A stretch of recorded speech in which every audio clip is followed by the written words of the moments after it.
It's so quiet. Is anybody still here? Hello? All right, returning to public session from recess at 11:20 p.m. and resuming our discussion on the fiscal 22 operating budget. I'll call back up the issues document. Is there anything else anybody feels they need to discuss or understand with respect to any of the open issues? COVID impacts. Yep. Is there anything in the budget for PPE, shields, plastic, whatever we put in this year's budget? Is there any of that in there for next year? Not to my knowledge, no. Most of that stuff was one-offs, but I can go back and confirm that, Mike. But I don't. There were some requests for some stuff now, but not in the budget. But I'll go back and confirm. Well, yeah, and just that you weren't here, Clarence. I think the way it actually worked out was we recognized that there was going to be a need, and we decided to take care of that need just within the budget, kind of figure it out. So I guess there isn't actually a number in this year's No, budget. because that goes back to the point about an itemized estimate expenditures. You basically said there's going to be a need coming in. When it comes in, handle it and go about your business. Right. So I just want to make sure, because I think, the pace that everything is going here, we've got 2 states today saying, remove 100% of all COVID restrictions. I think by September, I'm the optimist here. We're not going to need that. So good. The counterpoint is we have triple-digit quarantines at Joe Barlow High School right now. So it's one step forward, 2 steps back. And they're removing all those restrictions without their teachers being vaccinated. So we might be right back where we were. Texas, teachers haven't been vaccinated. Right. So without belaboring that point at 11:22 p.m. So anywhere that, I'm looking for things that say may. So the SLP 0.2 that may be outsourced, should we know? I think that's what we talked about before, that it would be bid to certified staff first as a union position, but on the expectation that 0.2s don't necessarily exist, it would end up being contracted out. But that's a position that is required as a function of students' needs. Okay. So it's in the budget. It's just how we fill it is the may. Right. And this 3 sub A through J was intended to call out the delta in staffing so that we had a clear sense of what that was. Okay. If we've exhausted all of these topics, I'm going to take my screen down, and maybe Clarence can show us where we are after we've done things like adjust the health insurance and take out a flagpole. All right, hold on 1 second. I just got to update my screen for you all to see.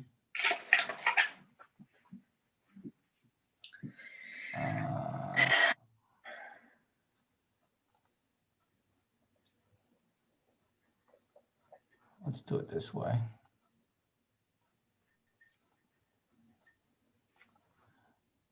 I'll let you see my original here. Let's see, Zoom, share screen.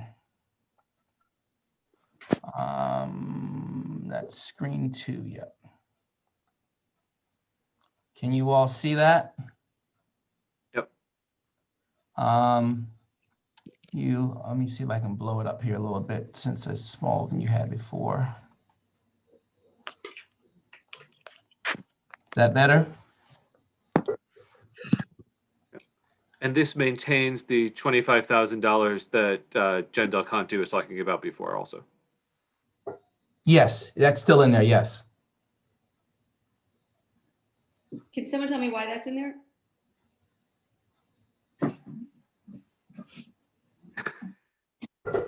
Because I left it in because I understood you guys were going back and forth whether you want to take it out or not, and I didn't hear definitive that you wanted it out. Take it out. Yeah, What was the function again? 2023, 1100, 114. 2311?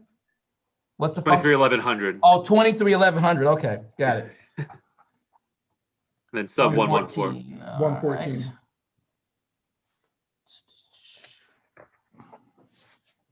1100, 114. There it is, 25K comp service. Got it. All right. Let me highlight that as a change. We'll take out the 25. That takes care of that. And now I gotta go.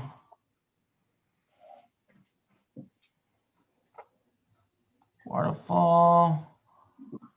So that was at John Reed Middle School, 1100, 14, negative 25.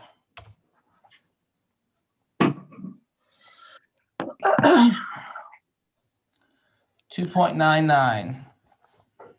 I'd make a motion to accept that.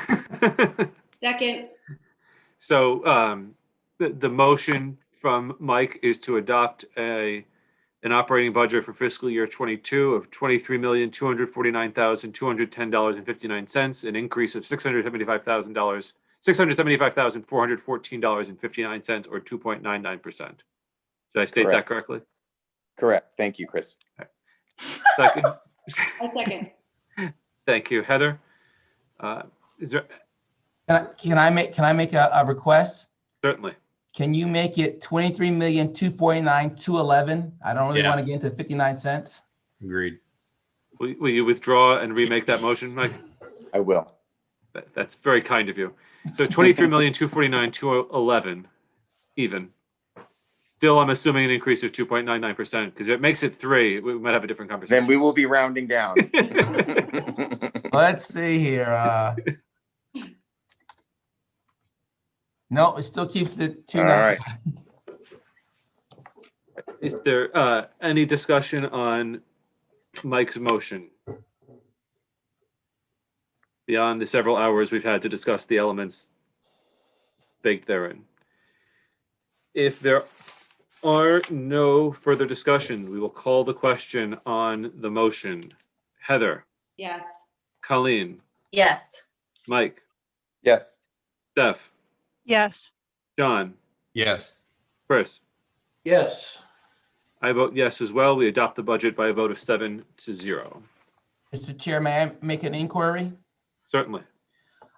I assume the vote you just adopted is based on the assumption that we're going to try to retain available surplus to fund the health insurance account reserve at the end of the year. So I want to make sure that's my clear instruction to try to preserve funds to fund the health insurance. And I'm going to pay for the needed repairs this year, right now that we talked about earlier. Right. I think we will get down to administrative reports in a minute. We can talk about whether or not we want to approve any transfers prospectively to help with that for the current year operating question. Secondly, I think that it's reasonable to continue to expect that to the extent that we have a significant amount of projected unspent funds, that we would project to follow the course we have followed in the previous fiscal years of supporting the fund balance for health insurance to the tune of roughly $500,000. Okay, thank you. Yep. All right. So with that, we can close out item 8B on the agenda and move on to item 9, which is district administrative reports. And given the hour at 11:30, I'll first turn to Jen Del Conte just to see if she has anything to add or wants to call out on her report. Actually, I don't have anything I want to add. I think we spent a lot of time talking about special ed. So what I'd like to do, my next month, I will talk about both March and April at the next board meeting. Perfect. Thank you. I assume there are no specific questions with respect to Jen's report for right now. Hearing none, thank you. And moving on to Clarence, we've touched on the object summary. We've touched on the health insurance already tonight. We have If a you- minor transfer report of $500. It's not really worth talking about. And in regards to the future transfers, I'm really not prepared to tell you which counts I'm going to pull it from. So there's really no point in All talking. right, so we can carry that over to the next month. You have an understanding of what our sort of Yep. expectation is on that. Okay. Yep. Any other district administrator reports for this evening? Rydell, anything to add tonight? Nothing at this time. About in 20 minutes. Yeah, no, not that time either. Board committee reports. And Clarence, if you could take your screen down. I can say that the Task Force of Diversity, Equity, and Inclusion met this week, and we are formulating surveys to go to middle school and high school students, staff, and parents and guardians. And it was a very interesting and thoughtful session. And that's it. Thank you, Heather. I had the wellness committee meeting, and I think the big takeaway there is that they are still providing grab-and-go meals, and I think maybe the community might not be aware of that. So there's going to be a communication, I think, coming from central office to just make sure that the people who have been taking it or who were taking advantage of that program to make sure that they know that it's still available. Thank you, Colleen. Can I just, before, I spoke to Todd, and we should have a food services committee meeting also to that same end. I would add that the Joint Policy Committee is working on a number of different objectives at the moment, one of which is a discussion of tri-board governance, as was sort of raised at our last tri-board meeting.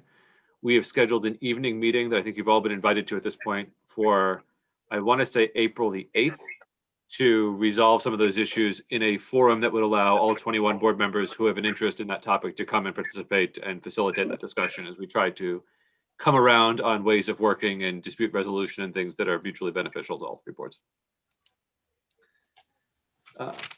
If there are no other committee reports, we'll move on to public comment. Members of the public wishing to be heard can raise their hand with the reactions button or in the participants window, or otherwise make themselves known.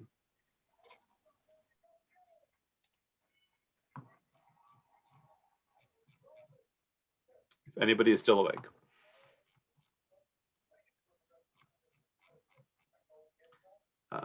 I see Chris Hesketh-Tutton is giving his thumbs up. Yeah, I assume, Chris, that's okay for making a comment. Sure. Yeah, I just wanted to make a couple of comments. The $800,000 seems like a huge amount of money to decide to take out of the budget. I understand, at least I think I understand what it is, which is really that's a risk statement saying that may or may not be spent depending on claims for healthcare. I assume you'll be going through with the. I mean, if we have to spend $800,000 over and above what you've taken out, the town has to cover that anyway, right, Chris? Is that a true statement? I mean, it's not really a time for question and answer, and it's sort of a complex answer. It's a yes and a no. Okay, so my comment would be, I hope that you're going to explain that $800,000 to the Board of Finance so that it's all clear that you've taken that risk out of the budget and that it will need to be covered at some point by the town. The second comment I would like to make is I went through New Canaan and Ridgefield, just looking at their 1st and 5th grade class sizes. For 5th grade, I think the lowest class size was around 20.5, maximum 20.6. So they're hovering around the 20 pupils. For 1st grade, I think it's around 17.72 or 18, which is roughly where we are anyway. So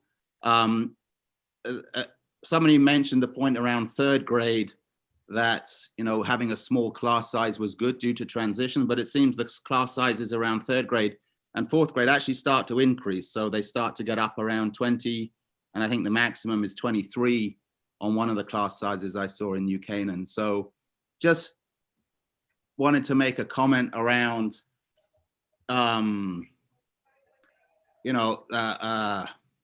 small class sizes or smaller class sizes. Are we comparable with other school systems and what they're doing? And these are COVID related numbers because they're 2021, 22 numbers. So to make sure that we're in line with what our compatriots are doing or our competitors are doing. So I just wanted to make that comment. Thank you, Chris. I see Daniel's iPhone. And I'm sorry, Chris, can you state your street for the minutes? Yeah, House Lane. All right, thank you. Daniel's iPhone.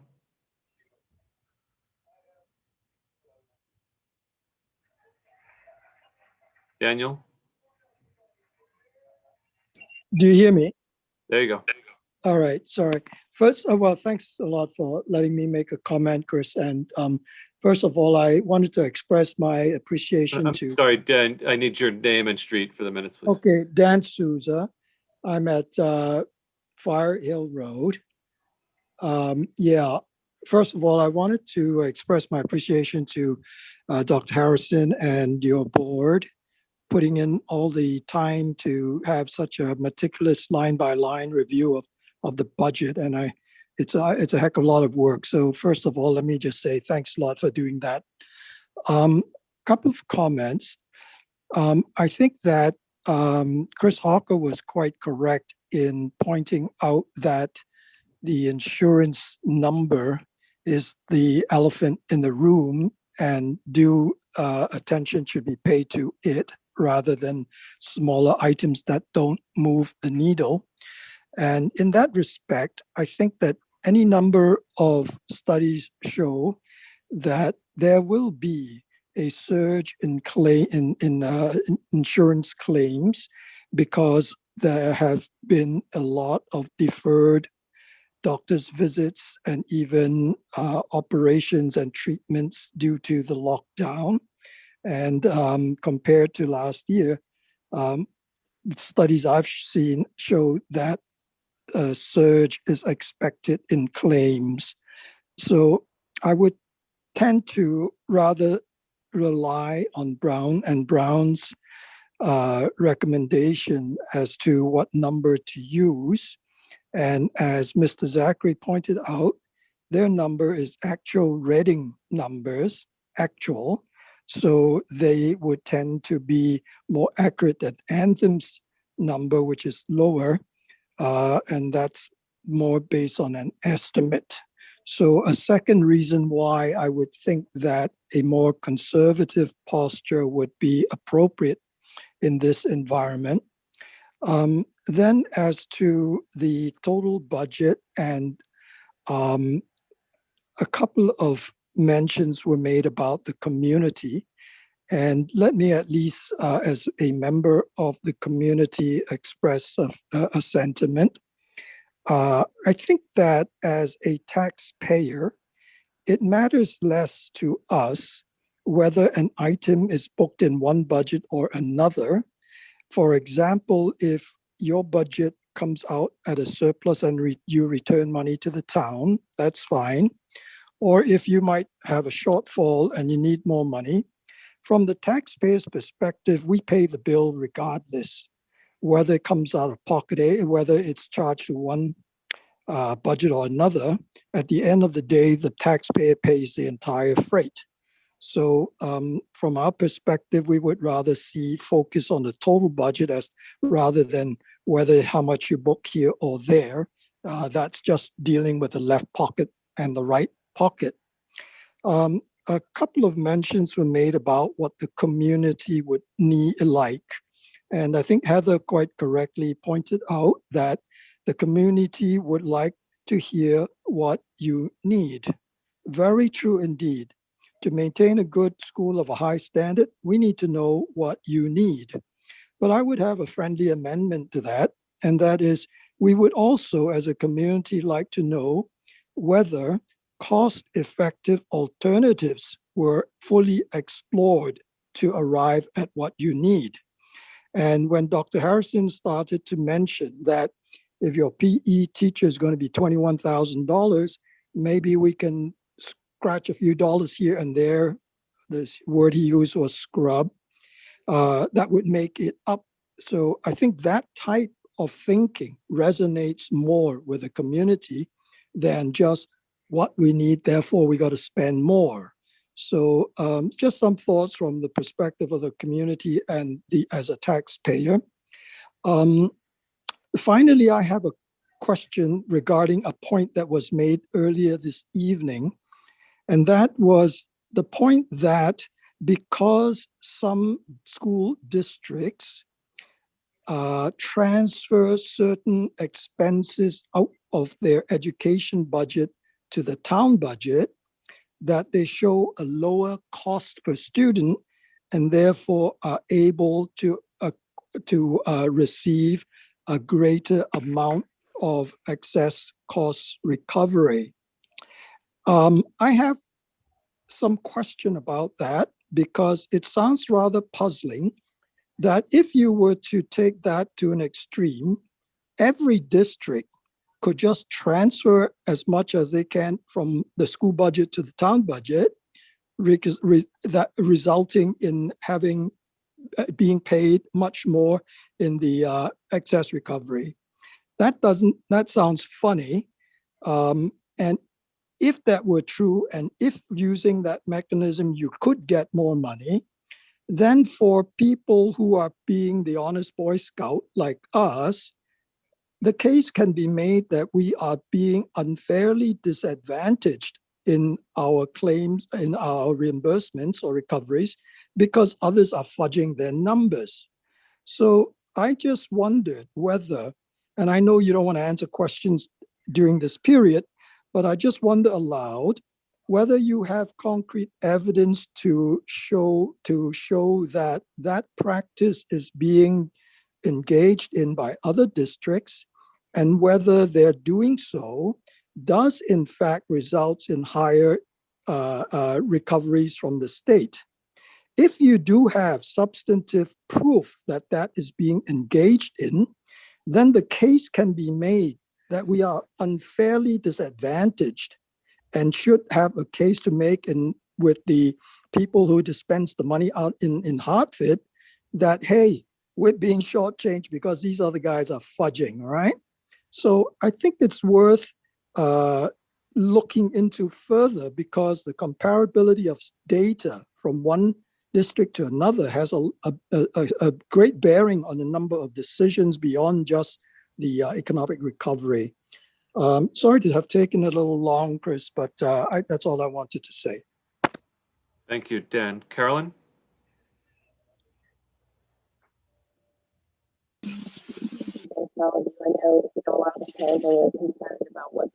Carolyn, you sound like you're in a rainstorm somewhere.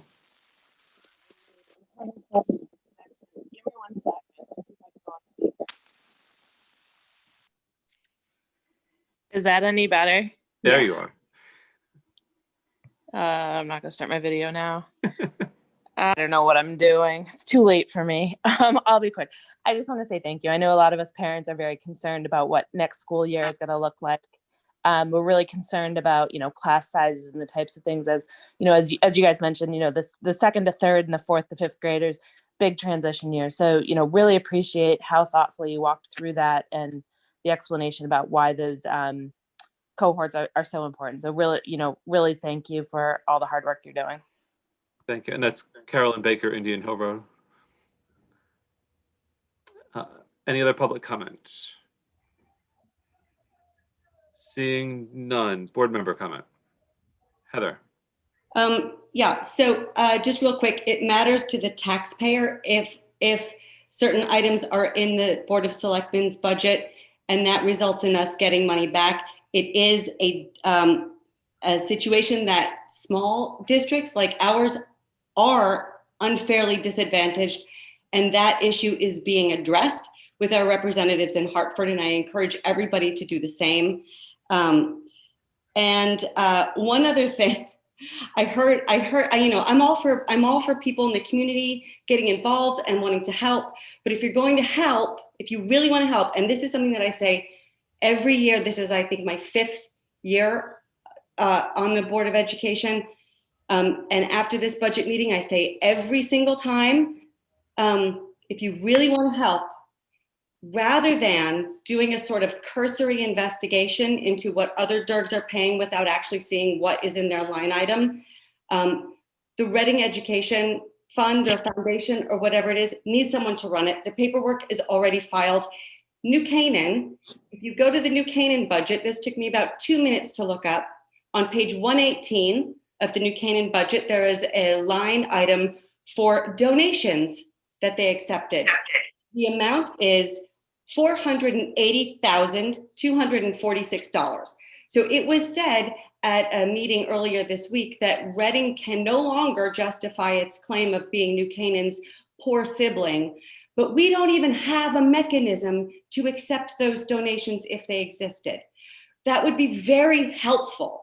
And so I'm asking anyone who truly wants to help and get involved, have at it. That we need that. Thanks. Thank you. Heather, other board member comment? I just wanted to thank my colleagues on the board for a really thoughtful conversation over these last several meetings. We seem to really hit our stride as a board, working well together. And now we have both some new faces and some old faces at central office that are assisting us with this, and administration. It's just, I'm proud of the work that we did tonight and over the last few days. And as I mentioned earlier, I'm excited to have Megan joining our team as well too. Yeah, I wanted to specifically thank Clarence because the tangled webs that we weave here in Reading, I think that any clarity that you can offer us, that you've already started offering us, I don't know, I think it's just so helpful to us to understand how things are done outside of Reading, because most of us only have our experience here in Reading. And so that tribal knowledge sometimes isn't always the best way to solve a problem. So I really appreciate all the guidance that you've provided. Thank you, Colleen. Any other board member comment tonight? I would just echo a little bit of what John said and thank everybody for their diligence in this budget process to date.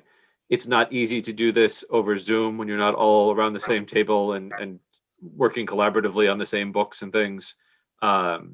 Zoom isn't a reasonable substitute for that. We've done the best we can.